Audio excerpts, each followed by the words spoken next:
আজ বিকেল থেকেই মনে হচ্ছিলো একটু খিদে খিদে পেয়ে গেছে, কি বানিয়ে খাবো সেটাই বুঝতে উঠতে পারছিলাম না। তো বাড়িতে থাকা সব কিছু দিয়ে সুন্দর একটা টিফিন কিন্তু বানিয়ে নিয়েছি আমি, আর সাথে মেয়েরা খেয়ে কিন্তু খুবই প্রশংসা করেছে। তো কী দিয়ে বানালাম, টমেটো, গাজর আর বাঁধাকপি বাড়িতেই ছিল, সেটা কেটে নিয়েছি ছোট করে, গাজরটা গ্রেট করে নিয়েছি, আলুটাও গ্রেট করে নিয়েছি, টমেটো কুচি করে কেটেছি, কাঁচা লঙ্কা কেটেছি, আর সাথে বাঁধাকপিটা সরু সরু করে কেটে নিয়েছি। এবার সুজি দিয়ে দিয়েছি কিছুটা, ওই 1 কাপ 1.5 কাপ মতো সুজি, আর তার সাথে দিয়ে দিয়েছি চালের গুঁড়ো। ময়দাটা ইউজ করতে চাইনি, তাই একদম না দিলেই নয়, এক ছোট্ট চামচের হাফ চামচ মতো ময়দা দিয়েছি, লবণ দিলাম, হলুদ গুঁড়ো দিলাম, আর লঙ্কার গুঁড়ো দিলাম, বেশি পরিমাণ চালের গুঁড়ো আর তার থেকে একটু কম সুজি। এই দিয়ে একটা ব্যাটার সুন্দর করে বানিয়ে নিয়েছি, জল দিয়ে দিয়েছি, তার মধ্যে গ্রেট করে রাখা গাজর, গ্রেট করে রাখা আলু, বাঁধাকপি কুচোনো, টমেটো কুচোনো আর লঙ্কা কুচি সমস্তটাই দিয়ে দেব।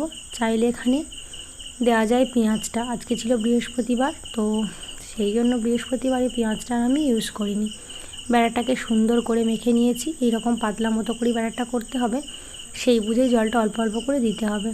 আমার কালারটা একটু কম লাগছিল, তাই আমি একটু হলুদ গুঁড়ো দিয়ে দিলাম। ব্যাস, ব্যাটার রেডি।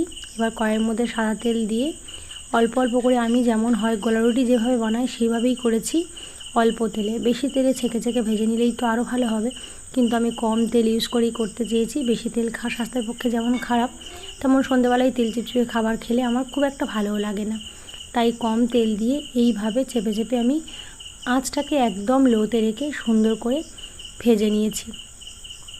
সত্যি বলতে খেতে কিন্তু খুবই ভালো হয়েছিল, ঝটপট এইভাবে সন্ধ্যেবেলা এত সুন্দর একটা টিফিন সত্যিই লোভনীয় হয়েছিল। তো 2 মেয়ে খেয়ে প্রশংসা করেছে, বাড়িতে ছিল মাও প্রশংসা করেছে। এই যে একটা আমার গল্প করতে করতে রেডি হয়ে গেল, আর একটা দিয়ে দিলাম কড়াইয়ের মধ্যে। এইভাবে আমি সমস্তটা টপ টপ করে ভেজে নেব। এই যে একেবারে কম তেলে, প্রয়োজন হলে অল্প একটু একটু করে তেল দিয়ে দিয়েছি, সাদা তেলেই আমি ভেজেছি। চাইলে কিন্তু এটা সর্ষের তেলেও ভাজা যায়, খেতে কিন্তু খুব একটা খারাপ হয় না।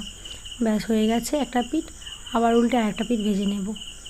আমি এটা সস দিয়ে আর ওপর থেকে একটু বাটার লাগিয়ে আমরা খেয়ে নিয়েছিলাম। তো পুরোটা কিন্তু আবার বাটারেও ভেজে নেওয়া যায়, ঘি বা বাটার দিয়ে কিন্তু সুন্দরভাবে এটাকে ভেজে নেওয়া যায়।